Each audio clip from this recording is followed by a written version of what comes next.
Good afternoon and thanks for having us in. We're following breaking news this midday. A judge has sentenced Dylan Castimore to 90 years in prison for killing his 8-week-old baby.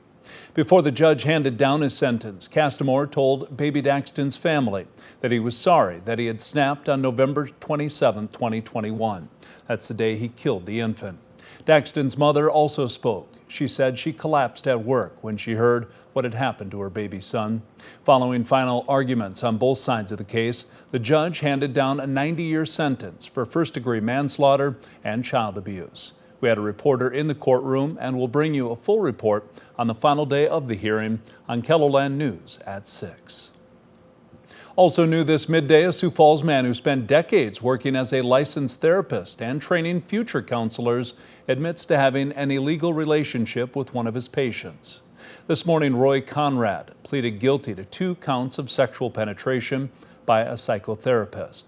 Conrad began working as a counselor in 1986. A sentencing date has not been set. Just minutes ago, a hearing got underway in Oglala Sioux Tribal Court. Mackenzie Big Crow is accused of shooting and killing 19-year-old Ashton Provost. The young mother was pregnant with her second child in 2023. Leading up to the hearing, friends, family, and local leaders gathered outside the courthouse in honor of Provost and also calling for justice on the Pine Ridge Reservation. KELOLAND's Dan Santella was at the gathering and was also the only reporter allowed inside the courtroom for today's hearing. He'll have a full report later today on KELOLAND News. Turning now to a first look at your midday forecast with meteorologist Megan Chatta. Sunshine out there, temperatures cold, but that wind even colder. That is right. That wind is going to be around today. We finally do get a little bit of a break from the wind as we head into this weekend. Right now, some clouds moving through Sioux Falls. We're sitting at 43 degrees, which is well below normal, but we're dealing with that strong west wind right now at 25 miles an hour. As we head around the region in Rapid City this afternoon, some sunshine right now at 40 degrees and that strong north wind at 28. Our temperatures, like I mentioned, are well below normal. 43 right now in Yankton, 33 in Brookings and in Sisseton, 36 Mobridge, 30 in Buffalo, and 34 degrees in Custer. And these cool temperatures are due to that strong northwest wind we've been having the last few days. Right now at 15 to 30 miles an hour, with some even higher wind gusts in the past hour, reaching 45 miles an hour like in Pierre and in Faith. These winds will finally die down as we head into this evening and overnight and stay pretty light as we head into tomorrow. We're also dealing with some thicker clouds north of I-90. We did have a few snowflakes flying out of some of those clouds, like in the Aberdeen area, Redfield, but those will not amount to much. Maybe a few more snowflakes will start flying, but again, they will not amount to anything. So for today, partly to mostly cloudy skies, that strong north to northwest wind. 49 are high in Sioux Falls, 45 in Aberdeen, 48 in Pierre, and 44 in Rapid City. These temperatures are at least 10 degrees below normal. And then for tonight, the clouds break up, those winds dying down. 28 are low in Sioux Falls, 25 in Aberdeen, 27 in Pierre, and 21 in Rapid City. So if you have plants outside that you want to keep living as we head into the spring, maybe cover them as we head into tomorrow morning. For tomorrow, partly cloudy skies, light winds, temperatures about the same though, that 50 in Sioux Falls, 51 in Aberdeen, 49 in Pierre, and 46 in Rapid City.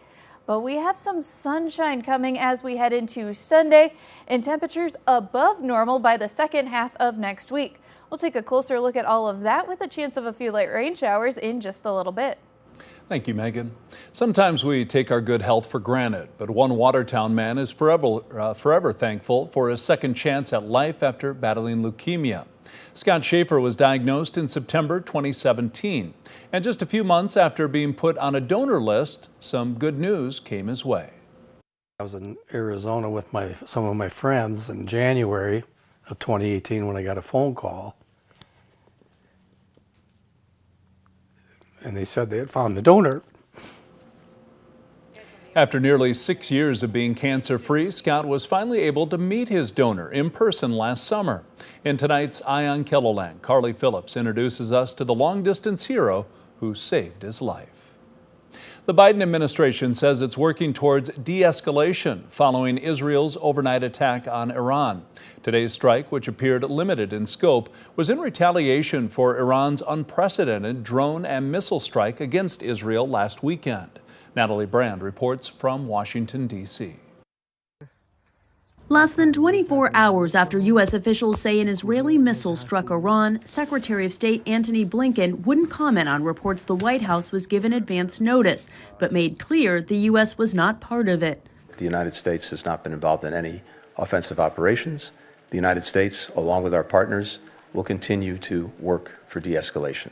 The early morning hit was in an area where Iran has several nuclear sites, but the UN's top atomic energy body said there was no damage to the nuclear facility. Did not hit a nuclear facility. The counterstrike was actually about targeting an area near it so we can send a message indicating that we will retaliate and we will do next time possibly the actual facility, but this time we're not.